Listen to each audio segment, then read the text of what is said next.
Bismillah ar-Rahman ar-Rahim. Diabetes rediscovered, a new paradigm. The agenda.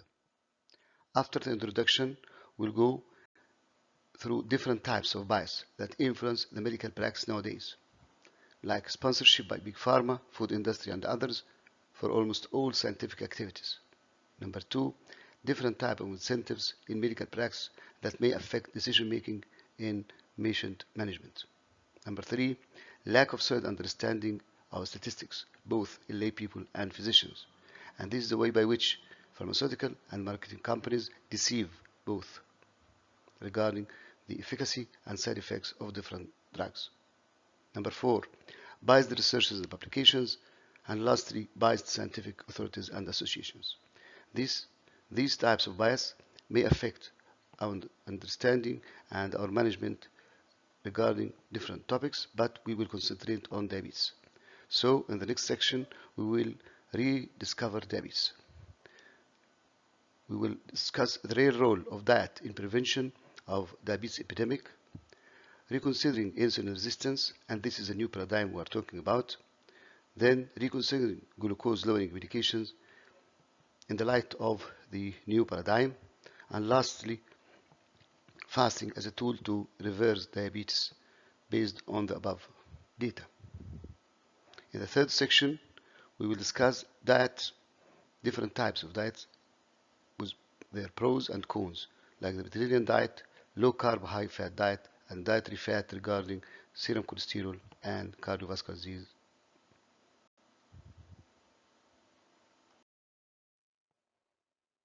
Introduction. Point one. Almost all what is called scientific activities nowadays are sponsored by big companies, whether pharmaceutical, food, or medical supply companies. Then point two.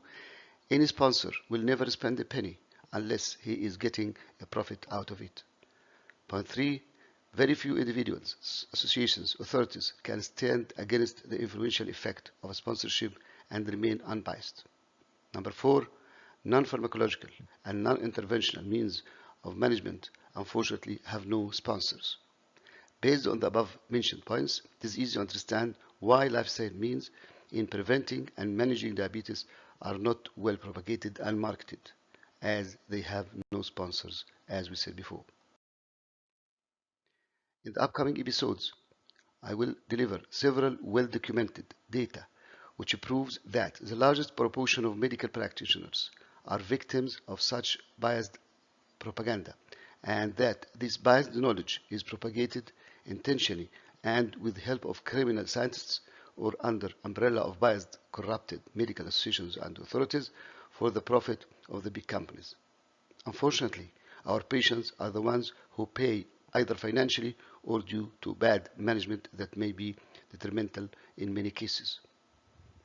This brainstorming exercise is applicable for almost all medical conditions, but I will put special emphasis on its repercussion in the field of type 2 diabetes. This first section will be covered through WhatsApp messages that will give briefing regarding the different speeches delivered in the European Parliament session last year discussing the failure of the healthcare system in the member countries, followed by link for each speech. This was the title under which this session was held. It's called Big Food and Big Pharma Killing for Profit. Now to our main topic, discovering diabetes. In the beginning, I have to put some preliminary facts. I know that they are well known, but I want to put them together to build upon them.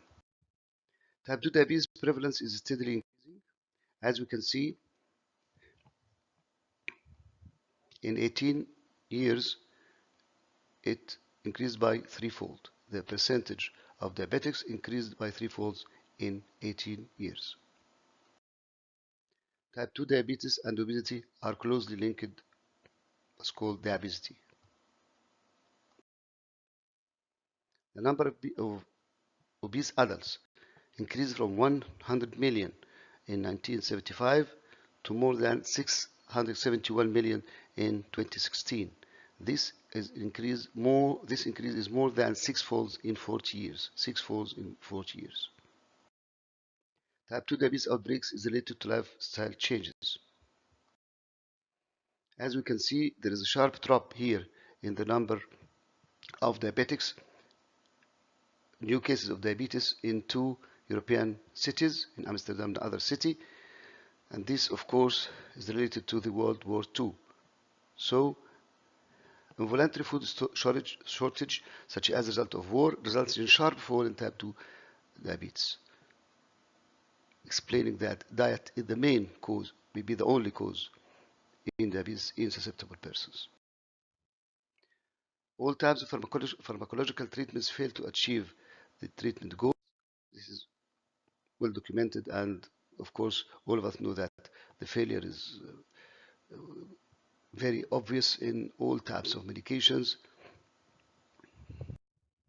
As we can see, only two-thirds of type 2 patients are, two-thirds of patients are not controlled. 62% of patients with type 2 diabetes have hemoglobin A1C more than 7, and this is in the advanced countries. What about our country? Type 2 diabetes is reversible. Is it reversible?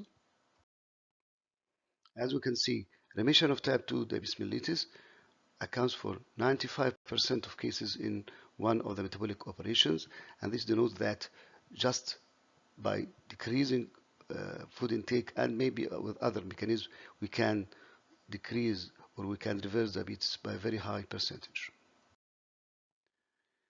So why should we should try to answer the question why type 2 diabetes prevalence is steadily increasing. Type 2 diabetes and obesity are closely linked. Type 2 diabetes outbreaks is related to lifestyle changes. All types of pharmacological treatment fail to achieve the treatment goals. And lastly, type 2 diabetes is reversible, in some cases at least. This is the question. So we should look for some other way to understand type 2 diabetes, hence to manage type 2 diabetes with a new concept. This is the new paradigm. The new paradigm. Type 2 diabetes is a condition caused by excess dietary carbohydrate. This dietary carbohydrate may be used or consumed for the basal metabolic rate or by physical activity or stored as glycogen in the liver or stored as fat everywhere. This basal metabolic rate is adjustable. Physical activity is very important to burn some of the dietary carbohydrate we consume. Stored glycogen in the liver is a short-term storage, but the problem lies in the long-term storage of fat everywhere. Now we're going to discuss body glucose rather than plasma glucose. What causes decrease in the body glucose? If we put less glucose in or get more glucose out. We can put more glucose in through healthy diet and bariatric surgery, also through acarbose, which hinders glucose absorption from the gut. We can get rid of some glucose through exercise and from the new group of drugs, the SGLT2. What causes increase in the body glucose? Of course, unhealthy eating. Also, secretagogues can cause increase in body glucose, as we'll see, and of course, insulin. This left us with more insulin in our plasma. This will cause more glucose into the cells, more glycogenesis, and more lipogenesis. And lipogenesis is our problem. If we draw a line between these two groups, we can easily see that all the items in the left side, almost all cause improvement in the cardiovascular disease risk. In the other side, no improvement or sometimes some detrimental effect on the cardiovascular disease. 100 years ago, Socrates put 3 simple rules. We may try to cure our patients or even to cause relief, but we should never do harm. What we did in ACORD study, we increased the mortality on those patients with tight control. Insulin resistance. This is also the lock and key paradigm. in the normal case, we have glucose in the plasma. It enters the cells normally, so normal intracellular glucose and no problem. In insulin resistance, the glucose accumulates outside the cells, cannot go because the lock and key theory, so there is low intracellular glucose.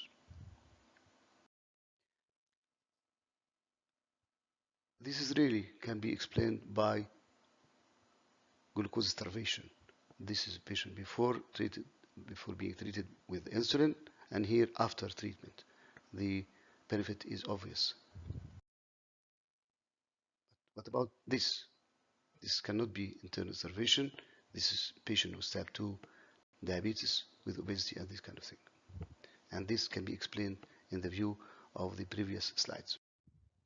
So, in the normal condition, glucose and glucose outside the cell and inside the cells are in equilibrium, and there is no problem in entering the glucose into the cell.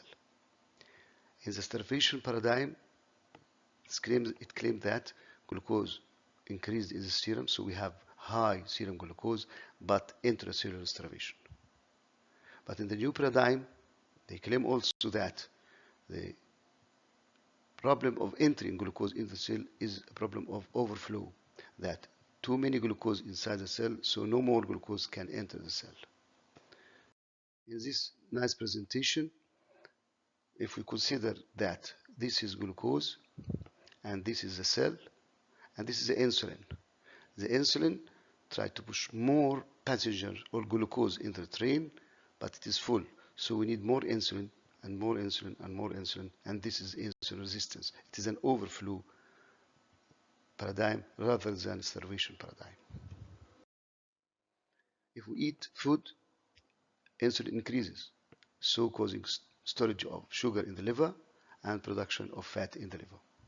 But if we have no food, fasting, this will decrease insulin, and this will help in burning stored sugar in the liver and also fat in the liver. Functions of insulin to increase glucose entry into the cell and turn on de novo lipogenesis. This is why they start to think about fasting. They call it intermittent fasting. It is an umbrella term for various diets that cycle between a period of fasting and non-fasting during a definite period may produce weight loss comparable to long-term caloric restriction. Diabetes remission. Within 7 days of instituting a substantial negative caloric balance by either dietary intervention or bariatric surgery, fasting plasma glucose level can normalize. This rapid change related to the substantial fall in liver fat content and the return of normal hepatic insulin sensitivity. So, over 8 weeks, first phase and maximum rate of insulin secretion steadily returns to normal. And this change is in step with steadily decreasing pancreatic fat content. There are some genetic predictors of successful long-term weight loss have been identified. So going back to our agenda, I think the real role of diet in prevention of diabetes is very obvious. In this World War II, there was almost no new case of diabetes, and bariatric surgery cures high percentage of diabetic and this kind of thing. Reconsidering insulin resistance in the overflow paradigm may explain the failure of the drugs to achieve the goals and to prevent complications.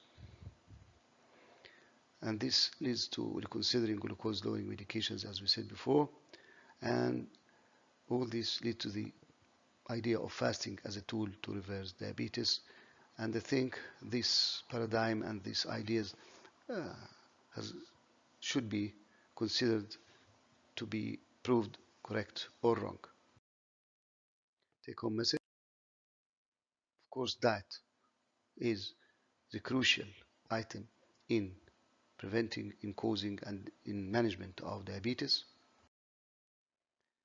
Dr. Christian Bernard said, I have saved the lives of 150 people with heart transplantation. If I had focused on preventive medicine earlier, I would have saved 150 millions.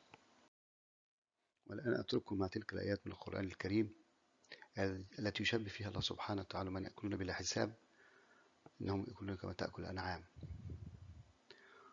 ويحثنا على ألا نطغى في طعامنا فيحل علينا غضبه سبحانه وتعالى، وكذلك يحثنا على ألا نسرف لأنه لا يحب المسرفين سبحانه وتعالى. وهذا رسولنا صلى الله عليه وسلم ينصحنا بالأمر نفسه. السلام عليكم ورحمة الله وبركاته.